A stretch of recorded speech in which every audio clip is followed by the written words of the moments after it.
राम, मैं संत हनुमंत किंकर बोल रहा हूँ। राम जी और विश्वामित्र जी का ऋषियों का संग धीरे धीरे मिथिला नगरी के मार्ग पर चल रहा है।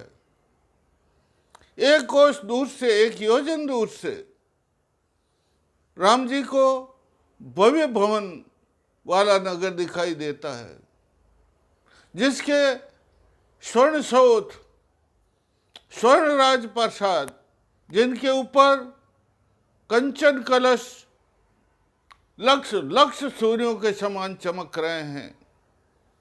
राम जी विश्वामित्र जी से पूछते हैं, कौन नगर ये सम्मुख आई? ईश्वर मुझको बात बताई। हे ईश्वर, ये ऐसा परम सुंदर स्वर्ग सा कौन सा नगर सामने आ रहा है, इसकी कथा मुझे बताने का कष्ट करें। प्रत्युत्तर ऋषि विश्वामित्र प्रत्युत्तर देते हैं कि हे राम, ये विशाला नामक नगरी है, बहुत सुंदर नगरी है, बहुत प्राचीन नगरी है। इस नगरी के बारे में इंद्र ने जो जो मुझे कथा बताई है, उन सब कथाओं, अंतर कथाओं को मैं तुम्हें सुना रहा हूं, उनको ध्यानपूर्वक सुनो। जो जो घटना घटी पूर्वमाऊ इस विशाला नगरी में और इसके परिक्षेत्र में जो जो घटनाएं घटित हुई है, मैं उन सब घटनाओं को तुम्हें बतलाता हूं। जो जो घटना घटी पूर्वमाऊ सो तुमको मैं बतलाऊं। जो इंद्र ने जो कथा मुझे बताई, वो सब बातें मैं तुम्हें बता रहा हूं। ध्यानस्थ होकर के हे राम सुनो। देवताओं और दानवों ने मिलकर के अपने सुख के लिए समुद्र मंथन का विचार किया है और उन्होंने मंथनी तो सुमेरु पर्वत को ला करके बनाया। उन्होंने रस्सी वासुकी नाग की बनाई और क्षीर सागर को एक वासुकी नाग का पूंछ देवताओं ने पकड़ी और वासुकी नाग का मुख राक्षसों ने पकड़ा और धीरे धीरे वो क्षीर सागर का मंथन करने लगे हैं। 61 सहस बरगत पल जाना, 1000 वर्ष व्यतीत हो गए समुद्र मंथन करते हुए। तो 1 सहस्र वर्ष जो है समुद्र का मंथन करते हुए व्यतीत हो गए हैं।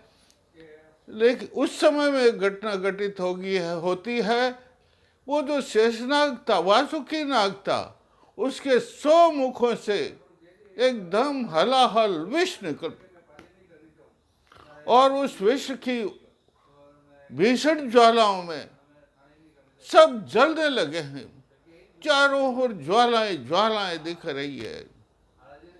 त्राहिमाम मच गया है। सब देवता विष्णु के पास गए हैं।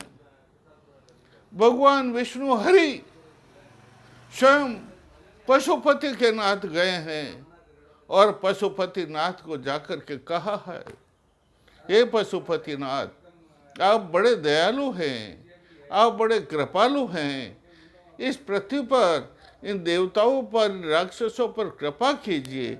इस संसार में कोई भी इस हलाल विष को ग्रहण नहीं कर सकता है आपके सिवाय। इसलिए आप हमारी प्रार्थना को स्वीकार करके ये जो हलाहल विष है, इसको अंगीकार करने का कष्ट करो। भगवान पशुपति नाथ ने उस हलाहल को बैठ करके और पान कर लिया हलाहल का, और जलंधर बंद योगी लोग किसी चीज को पचाने के लिए योगेश्वर लोग 3 बंद लगाते हैं। भगवान शिव तो परम योगेश्वर थे, उन्होंने हलाहल को पी करके जलंधर बंद नाम का ये ऐसे बंद, ये ठोड़ी है, इसको नीचे करते हैं, ये कंठकूप है, इस ठोड़ी को यूं कंठकूप में लगा देते हैं तो वो आगे नहीं पहुंच पाता, तो वो विष आगे नहीं पहुंच पाया, उन्होंने जलन बंद लगा करके उसको पचा लिया। लेकिन पशुपतिनाथ का कंठ उस जहर के कारण, उस हलाहल विष के कारण नीला पड़ गया है, इसलिए तब से पशुपतिनाथ का नाम नीलकंठ पड़ गया। और उस विष की गर्मी से बहुत सताने लगी पशुपतिनाथ को, तो पशुपतिनाथ ने अपनी जटाओं में चंद्र को धारण कर लिया, शीतलता उन्हें प्राप्त हो गई। फिर घटना घटित होती है, वो मंदराचल जो पर्वत था जिसकी मंथनी बनाई देवताओं ने और राक्षसों ने मिल करके, वो सागर में पैठ गया। बहुत बड़ी समस्या उपस्थित हो गई है। तो देवताओं ने भगवान विष्णु से प्रार्थना की है। भगवान विष्णु ने कश्यप का अवतार धारण किया है, राजस्थानी भाषा में काछबा कहते हैं।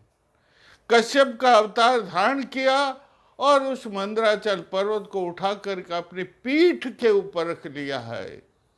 देवताओं ने पुनः क्षीर सागर को मंथन का, विलोड़ित करने का कार्य प्रारंभ कर दिया है। एक सहस भर लग गया और उसके बाद में परम पुरुष प्रगट, उस क्षीर सागर से एक परम पुरुष प्रकट हुआ है, जिसके कंचन कलश कमंडल हाथा, कंचन कलश कमंडल हाथा, आयुर्वेद देवत तह नाथा राम, आयुर्वेद देवत तह नाथा। उसके हाथ में कंचन का कलश था और कमंडल था। वो वेद के धन्वंतरी देवता थे। और दूसरी बार अप्सरा प्रकट हुई है और उस अप्सरा की सैकड़ों जो है दासियां उत्पन्न हो गई है। सब राक्षस लोग उनका वर्ण करने के लिए दौड़े हैं। उसके बाद में वारुणी प्रकट हुई है। वारुणी को वर्ण करने के लिए देवताओं के बाजे बजने लगे हैं। इसके बाद में उच्चश्रवा घोड़ा, कौस्तुभ मणि, और कौस्तुभ मणि के बाद में कंचन कलश भरा हुआ अमृत प्रकट हो गया। अब उस कंचन कलश भरे अमृत को लेने के लिए होड़ लग गई है। देवता और राक्षस आपस में भिड़ गए हैं। देवता कह रहे हैं ये कलश हम लेंगे, राक्षस कह रहे हैं ये कलश हम लेंगे, और दोनों में भयंकर युद्ध हो रहा है। इस युद्ध के अंदर बहुत से राक्षस मारे गए। त्राहिमाम मच गया, चारों ओर हाहाकार मच गया है। तो जो है ये फिर भगवान विष्णु की विजय हुई। इस युद्ध में भगवान विष्णु की परम विजय हुई है। लेकिन परम भगवान विष्णु ने ये राज्य अपने पास नहीं रखा है। उन्होंने ये सारा राज्य इंद्र को पुनः समर्पित कर दिया है और इंद्र पुनः इंद्रापुरी का जो है राजा बन गया है। इस प्रकार की ये कथा, और इस परिक्षेत्र में, विशाला नगरी के परिक्षेत्र में इस प्रकार की ये बातें हुई।